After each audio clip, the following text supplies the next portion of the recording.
Let's go to the operations on fractions. In arithmetic, if a, b, c, and d are positive integers, the following equations are specified to be two as definitions of equality, multiplication, and addition respectively for a over b and c over d. Let's say, for example, we have a over b is equal to c over d. This is equivalent to ad is equivalent to bc. We can get this expression if we multiply the terms b and c and a and d. So this is commonly termed as cross multiplication. Actually, we are multiplying the whole equation with the denominators of both terms. We have b and d. Now, if we multiply that to a over b, b will cancel, and what's left is a d. And on the other side, b will cancel, so we have b c. So that is how we ended up with ad is equal to bc. When multiplying fractions, the process is very straightforward. We'll multiply the numerator with the numerator of the other fraction, and the denominator with the denominator. And you can see it here. A times c, that's a times c, b times d, that is b times d. When we add two fractions, we should get first their common denominator. And it's usually the product of the two. So to solve this, we have a over b plus c over d. Their common denominator is usually the product of the two, which is b times d. So to get the numerator, let's divide this with the numerator and the denominator of the first term. So bd divided by b is d. And we'll multiply that quotient with the numerator of the fraction. So that's b times a. And therefore that is ad.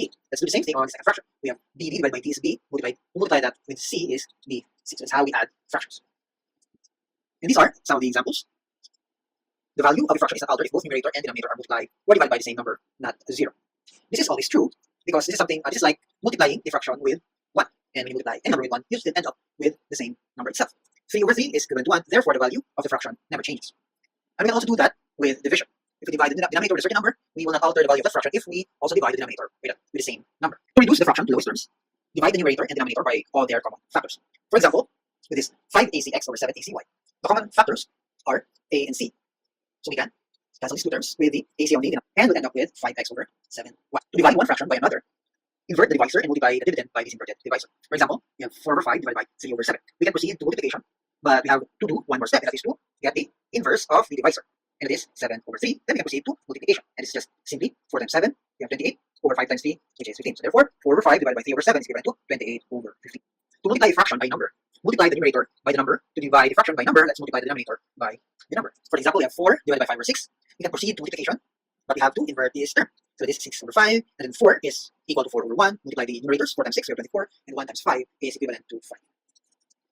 Let's have these exercises. Let's express the result by use of a fraction in lowest terms without a minus sign in numerator or denominator. Let us answer the third item, that is 5d divided by 3d over c. We can proceed to multiplication, but we have to invert the divisor, that is c over 3d. Now we can multiply the two terms. We have 5d times c, so that is 5cd over the denominator, 3d times 1, which is 3d. This is now equivalent to, we can cancel both d because it is common to the numerator and denominator. So what's left on the numerator is 5c and 3 on the denominator. So this is the simplest term of the expression 5d divided by 3d over c.